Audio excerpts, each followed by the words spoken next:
আপনার জমি সরজমিনের দখলে আছে কতটুকু? দখলে 25 আছে। 25 আছে। 3% জমি দখল করে কি পার্শ্ববর্তী লোক?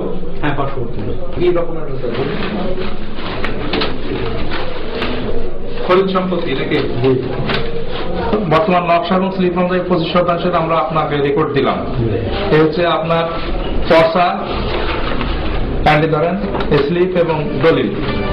আপত্তি শুনানির রায়ে কোনো পক্ষ সন্তুষ্ট না হলে তিনি রায়ের কপি সংগ্রহপূর্বক 30টি কার্যদিবসের মধ্যে আপত্তি অফিসারের কাছেই আপিল দায়ের করতে পারবেন।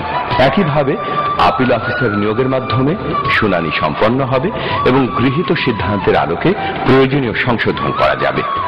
বাকি 3% জমি যে আপনার শর্ট আছে, এটা আপনার দখলে শর্ট আছে, যেটা পার্শ্ববর্তী লোক নিয়ে নিছে, সেখানে আপনি নিজস্ব অ্যারেঞ্জমেন্টে লোকালি আপনি এই দখলটা পুনরুদ্ধার করে 25-এর সাথে আরো 3 যোগ করে 28 মিলাই রাখবেন। ড্রাফট পাবলিকেশন হবে 30 দিন।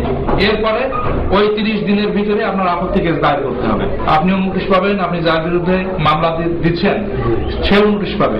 অভিভাবকে নোটিশ পারে আসলে শুনবেন, তার এগেনস্টে কেস শুনানির সময় একটা বদল দরখাস্ত দিতে হবে। দিলে সার্ভেয়ার যাবে, সার্ভেয়ার যে নকশা কারেকশন হলে আপনার 25-এর স্থলে 28 হবে, আপনার রিপোর্টটাও 28 হয়ে যাবে অ্যাকর্ডিং টু ডিট।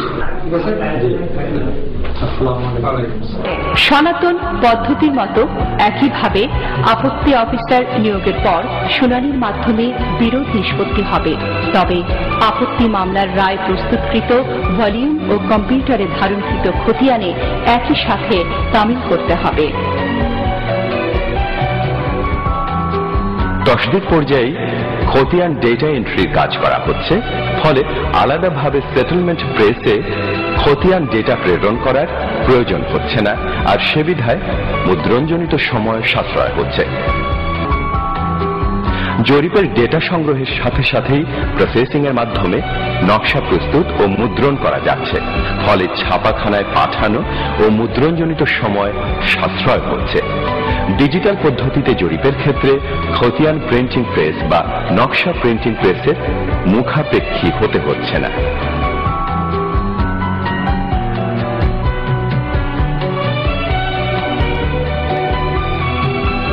আপিল শুনানি শেষ হওয়ার সাথে সাথে চূড়ান্ত প্রকাশনায় দেয়া যাবে।